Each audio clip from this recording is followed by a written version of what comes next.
हर रोज है नहीं, मेरे घर पर आकर 1 घंटे 2 घंटा रोका जाता है कि मेरा बेटा कहीं मिल जाए। ऐसे ऐसे क्या मतलब भाई, अगर ये किसी, मैं तो दोबारा फिर कहूँगा, देखो किसी MP MLA का बेटा होता भाई, क्या ऐसा होता भाई?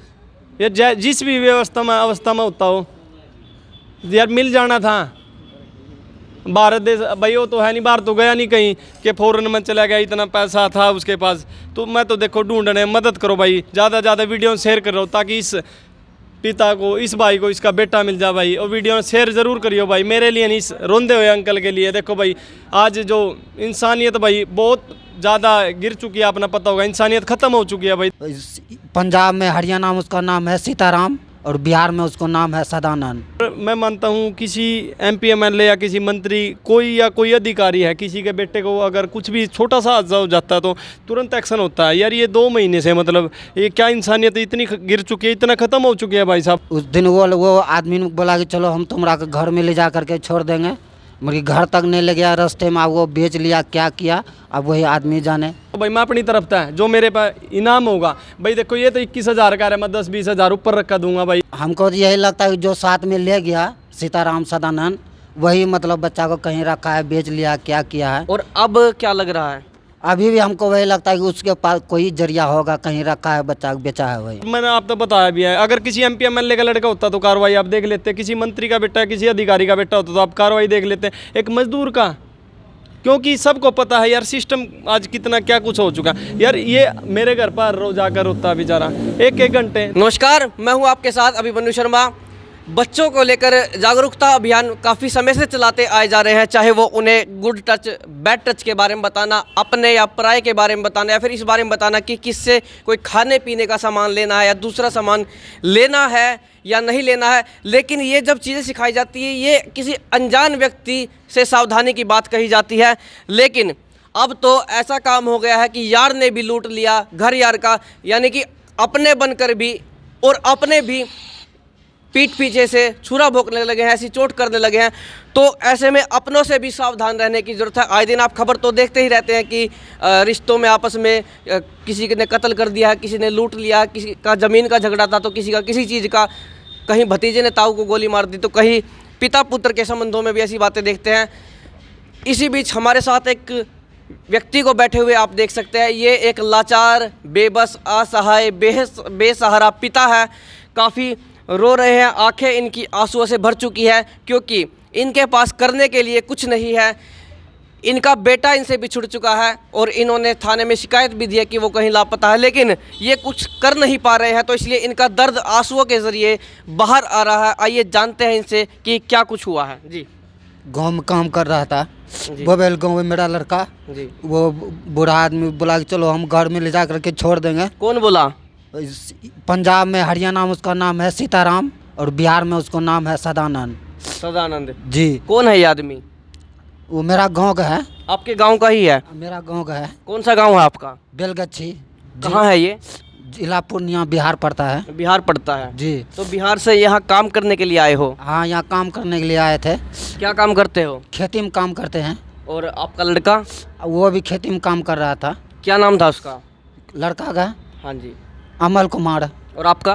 मेरा नाम चमरू राय। चमरू राय जी। तो अमन क्या काम करता था यहाँ पर? वो भी खेती में काम कर रहा था। पढ़ता लिखता नहीं था? नहीं पढ़ता लिखता नहीं था, खेती में काम कर रहा था। तो बिहार से यहाँ काम करने के लिए ही आया था? हाँ, काम करने के लिए हमरा वो बोला कि चलो पापा तुम्हारा साथ में हाथ बटार देंगे थोड़ा तो बहुत। और परिवार आपका बिहार में ही रहता है? सब बिहार में है। और कौन कौन है घर में? घर में मेरा लड़की है, घरवाली है, एक लड़का घर में है। वो कितनी उम्र का है? वो लड़का है मतलब 15 साल का। 15 साल का लड़का है वो बड़ा है इससे? इससे बड़ा है वो क्या करता है? वो भी खेती में काम करता है। पहले पढ़ा रहे थे, अभी काम कर रहा है, अभी पढ़ना छोड़ दिया। वो गांव में ही कर रहा है? हाँ, अभी गाँव में है। तो क्या नाम बताया आपने इस लड़के का? अमल कुमार। अमन। तो अमन के साथ क्या हुआ, कब की घटना है ये? ये घटना होने से 2 महीने, ये 12 तारीख आएगा, 2 महीना हो जाएगा। 2 महीना हो चुका है लगभग? लगभग हो चुका है जी। तो क्या कुछ हुआ था उस दिन? उस दिन वो आदमी ने बोला कि चलो हम तुम्हारा घर में ले जा करके छोड़ देंगे, मेरे घर तक नहीं ले गया, रास्ते में वो बेच लिया, क्या किया अब वही आदमी जाने।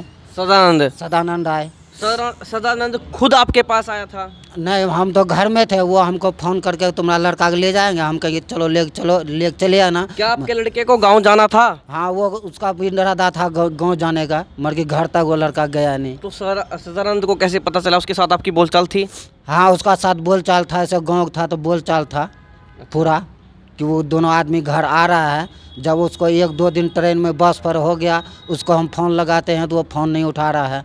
सदानंद। आपके लड़के के पास भी फ़ोन था? अब मेरा लड़का के पास फ़ोन था, मगर कि वो पता नहीं अब वो घरे में रख कर चला गया कि गाड़ी पर कुछ हुआ, उसका फ़ोन नहीं लगता है। लड़के का भी फ़ोन नहीं लगा और सदानंद का भी नहीं लगा। तो लड़के का अब फ़ोन लग रहा है?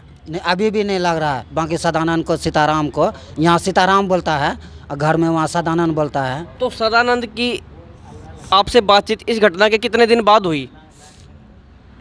वो तो जब घर जा कर के पहुँचा तब उसको फ़ोन लगाए तो वो फ़ोन में लग गया। बिहार पहुंचा जब बिहार पहुँच गया तो जब उसको पूछता है कि मेरा लड़का कहाँ है, बोलता है वो रास्ते में बोल रहा था कि हम पानीपत में रह गया। पानीपत में? हाँ। तो उस समय सदानंद ने आपको बताया? नहीं, वो बस यह इतना बोलता है कि वो मतलब संजय चौक में रह गया। तो मतलब ये कि क्या उस समय उसका दायित्व नहीं था कि वो आपको बताए? नहीं, उस टाइम हमको नहीं बताया कि यह आपका लड़का यहीं रहता है, कहाँ जाता है, उस टाइम हमको नहीं तो बताया। आपने गांव में किसे फ़ोन किया ये पता करने के लिए, या फिर सदानंद का ही फ़ोन आया कि लड़का नहीं पहुंचा? आपने किसी से फ़ोन भी किया होगा इसके बाद? हाँ, उसके बाद फ़ोन किए वो मतलब सीताराम को, सदानंद को, कि मेरा लड़का कहाँ रह गया। तब बोला वो मतलब वहीं संजय चौक में रह गया और किसी का फ़ोन नहीं लगा, उसी का फ़ोन लगता था। मतलब आपने आपकी पत्नी होंगी, बेटा है, उससे भी बातचीत की होगी कि वो पहुंचाया नहीं एक बार, तो क्या पता कि बाद में पहुंच गया? मेरा पत्नी भी उसको पूछा कि मेरा लड़का कहाँ रह गया, तो बोलता है मतलब वो तो संजय चौक में रह गया, वो घर नहीं आया। तो आपने यहाँ फिर उसके बाद ढूंढने की कोशिश की? उसके बाद हम आ गए फिर पानीपत। दिल्ली में 5-6 दिन खोजे, वहाँ नहीं मिला। पानीपत आए, पानीपत में खोज कर बस अभी खोज रहे हैं। तब आपको क्या लगा था? आपका लड़का संजय चौक से जो उतरने की बात कही गई थी, तो उस समय आपको क्या लगा था? हमको यही लगता है कि जो साथ में ले गया सीताराम सदानंद, वही मतलब बच्चा को कहीं रखा है, बेच लिया, क्या किया है। और अब क्या लग रहा है? अभी भी हमको वही लगता है कि उसके पास कोई जरिया होगा, कहीं रखा है बच्चा को, बेचा है वही। तो आपने कोई शिकायत की इसे लेके? हाँ, थाना में भी शिकायत किए। थाना में क्या शिकायत दी आपने? दिए कि ये फलाना आदमी लेके जा रहा था उसका साथ में, वो मतलब घर तक नहीं गया, वो रास्ते में पता नहीं बच्चा क्या किया। हमारे साथ जो इन्हें लेकर आए हैं वो हैं गुरमीत है हमारे साथी, और ये इन्होंने इस पिता की व्यथा देखी, इनका दुख देखा, और इनसे वो दुख नहीं देखा गया, जिसके बाद ये इन्हें कई जगह लेकर गए ताकि किसी ना किसी माध्यम से इनके लड़के की ये खबर पहुंचे लोगों तक, और यदि किसी को वो मिल जाए, किसी को पता हो, किसी के पास हो, उस तक ये खबर पहुंचे और वो बता दे, या फिर जिस भी हालत में है इनका बेटा वो मिल जाए। गुरमीत, हाँ जी, देखो भाई साहब, ये बेचारा मेरे गांव में दिहाड़ी मजदूरी करता है, बिहार से यहाँ पे आ रहा है, प्रवासी मजदूर है। और देखो दुख की बात है, इसका बेटे को 2 महीने हो गए, 2 महीने हो गए गायब हुए। अगर मैं मानता हूँ किसी MP MLA या किसी मंत्री कोई अधिकारी है, किसी के बेटे को अगर कुछ भी छोटा सा हादसा हो जाता है तो तुरंत एक्शन होता है। यार ये 2 महीने से मतलब ये क्या इंसानियत इतनी गिर चुकी है, इतना ख़त्म हो चुकी है भाई साहब। आप देखो, हुआ था लगभग 10 साल पहले की बात है। आजम खान की भैंस खो गई थी तो वो एक दिन में ही ढूंढ ली गई। फिर जब किसान आंदोलन या कुछ आंदोलन चल रहा था, एक अभिनेत्री हैं, उनकी बियर की बोतल गुम हो गई थी शराब की, वो भी ढूंढ ली गई थी पुलिस द्वारा। तो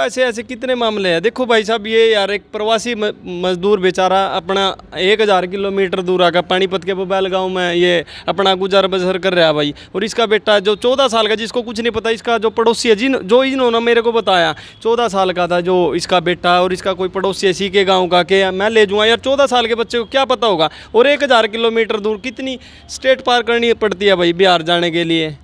तो इसका उसने 2 बात है यहाँ। एक तो देखिए गलती इनसे भी हुई, चलिए इन्हें तो शक नहीं था।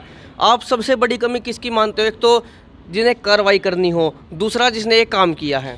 बड़े भाई साहब देखो, कार्रवाई की तो बात ही से अभिमन्यु भाई, कार्रवाई अगर मैंने आप तो बताया भी है, अगर किसी MP MLA का लड़का होता तो कार्रवाई आप देख लेते, किसी मंत्री का बेटा, किसी अधिकारी का बेटा होता तो आप कार्रवाई देख लेते। एक मजदूर का, क्योंकि सबको पता है यार सिस्टम आज कितना क्या कुछ हो चुका यार। ये मेरे घर पर रोज आकर रोता बेचारा 1-1 घंटे। देखो हम सिर्फ सुन सकते हैं, कह सकते हैं, दिखा सकते हैं, आप जैसे भाई हैं दिखा सकते हैं ताकि इसका बेटा कहीं है, या मान लो इतना समझदार तो नहीं होगा वो, मैच्योर तो नहीं होगा 14 साल का। आपका मन क्या कहता है, शक की सुई कहाँ घूमती है? शक की सुई तो मैं तो सीधा सा देखो एक टारगेट तो नहीं करना चाहूँगा जो इसका पड़ोसी था। एक बात बताओ अभिमन्यु जी, जब आप मेरे को कोई जिम्मेवारी सौंपते हो या मैं आपको सौंपता हूँ तो उसको खरा उतरना नहीं। जिम्मेदारी वो खुद ही लेकर गया है। अगर खरा नहीं उतरता कम से कम इसके पापा को तो फ़ोन करके बोल देता, भाई आपका बेटा संजय चौक पर उतार दिया है, ये अपने आप बिहार चला जाएगा, अपने गांव जहाँ का भी रहने वाला, पूर्णिया का जिला जो बिहार का। फोन बंद हो जाना अचानक इसका बेटा ये बता रहा है मेरा बेटा 11,000 रुपये लेकर गया था करता है, बड़ा फ़ोन था मेरे बेटे के पास 18-20 हज़ार का। क्या भाई प्रशासन उसका मतलब लोकेशन ट्रेस करके क्या कुछ पता नहीं लगा सकती? क्या किस अवस्था में कैसे क्या कुछ है उसके साथ, क्या हुआ क्या नहीं, क्या घटना हुई, जिंदा है या कैसा है, किस अवस्था किस प्रकार का है भाइयों। यार मतलब सिस्टम कति कमज़ोर हो गया भाई। चलिए हम तो यही चाहेंगे कि इनका बेटा जहाँ भी है वो सुख शांति पूर्वक हो, मिल जाए। यदि किसी के पास है तो वो बता दे। खबर दिखाने का जो हमारा उद्देश्य है वो यही है। मन्नू भाई साहब देखो, मैं तो एक रिक्वेस्ट करूंगा भाई, ये तो एक प्रवासी मजदूर है भाई, अगर इसके बेटे का कहीं आपने मतलब पता लग जाए ये यहाँ पर फंसा हुआ है या कहीं दिहाड़ी मजदूरी कर रहा है, मतलब वहाँ से निकलने नहीं दे रहे भाई, अगर कोई ऐसा पता देगा तो भाई मैं अपनी तरफ था जो मेरे पास इनाम होगा भाई। देखो ये तो 21,000 का है, मैं 10-20 हज़ार ऊपर रखा दूंगा भाई। देखो एक इंसानियत के नाते यार, इंसानियत आज कितनी खत्म हो चुकी है। इसका बेटा यार अगर अपने घर था, एक चीज़ छोटी ही चीज़ भी चली जाए तो कितना दर्द हुआ। इसका तो बेटा था यार, इन्होंने इतना बड़ा 14 साल का करा, और आज यार देखो मतलब कितनी शर्म की बात है यार प्रशासन के लिए भी। क्या इसका बेटा ऐसे कितने केस होंगे? आप एक पत्रकार मुद्दा जी, आप बताइए कितने केस होंगे ऐसे अपने इंडिया के अंदर? किसी का 2 साल का बेटा गायब है, किसी का 9 साल का बेटा गायब है, ऐसे कितने केस है। देखो यार एक बार मैं कहूँगा, देख कैमरा, ये बेचारा हर रोज है नहीं मेरे घर पर आकर 1 घंटे 2 घंटा रोका जाता है कि मेरा बेटा कहीं मिल जाए। ऐसे क्या मतलब भाई, अगर ये किसी, मैं तो दोबारा फिर कहूँगा, देखो किसी MP MLA का बेटा होता भाई, क्या ऐसा होता भाई? ये जिस भी अवस्था में होता हो यार मिल जाना था। भारत देश भाई वो तो है नहीं, बाहर तो गया नहीं कहीं कि फॉरेन में चला गया, इतना पैसा था उसके पास। तो मैं तो देखो ढूंढने मदद करो भाई, ज़्यादा वीडियो शेयर करो ताकि इस पिता को, इस भाई को, इसका बेटा मिल जाए भाई। और वीडियो शेयर ज़रूर करियो भाई, मेरे लिए नहीं, इस रोंदे हुए अंकल के लिए। देखो भाई आज जो इंसानियत भाई बहुत ज़्यादा गिर चुकी है, अपना पता होगा, इंसानियत ख़त्म हो चुकी है भाई। देखो इस अंकल के लिए वीडियो ना शेयर ज़रूर करियो भाई अभिमन्यु। तो चलिए यहाँ पर FIR तो इन्होंने करवाई है, वो गुमशुदा की थी शायद। हाँ ये तो मेरे को यही बता रहा था गुरमीत भाई, मैंने FIR कराई है, गुमशुदा की कराई है। थाना इसका जो ये दे रखी इसमें, देखो थाना तो चांदनी बाग बता रहा है शायद, और लगता 13 का बबाल लगता है। चलिए गुम संजय चौक से हुआ शायद, इसलिए वहाँ गए हो। तो देखिए शक की सुई यहाँ पर कुछ ना कुछ घूमती है। हालांकि ये शंका ही हो सकती है, सीधे किसी पर आरोप भी नहीं लगाया जा सकता और किसी को अपराधी भी घोषित नहीं किया जा सकता। लेकिन शंका है, यदि किसी व्यक्ति ने स्वयं आकर दायित्व लिया है तो वो इसका उत्तरदायी है, वो इसका जिम्मेदार है कि उसे ही आकर ये स्पष्ट करनी चाहिए। यदि वो लड़का उतर गया था तो उसे इसके पिता को सूचित करना चाहिए था, क्योंकि संजय चौक पर कोई नेटवर्क गायब नहीं होते। संजय चौक कोई बहुत दूर नहीं है बबैल से कि किसी के फ़ोन का नेटवर्क चला जाएगा। तो उसका ये उत्तरदायित्व था कि वो इसके पिता को सूचित करता। लेकिन यहाँ पर पुलिस की भी जिम्मेदारी बढ़ जाती है, पुलिस के हाथ में कार्रवाई करनी है। तो हम तो उनसे अपील कर सकते हैं, उनसे निवेदन कर सकते हैं, उनसे प्रार्थना कर सकते हैं, उनसे ये अपील हमारी रहेगी कि इस मामले में कार्रवाई करे, संज्ञान ले और जितना जल्दी हो सके उस बेटे को अपने बाप से मिलाए, इस पिता को अपने बेटे से मिलाए।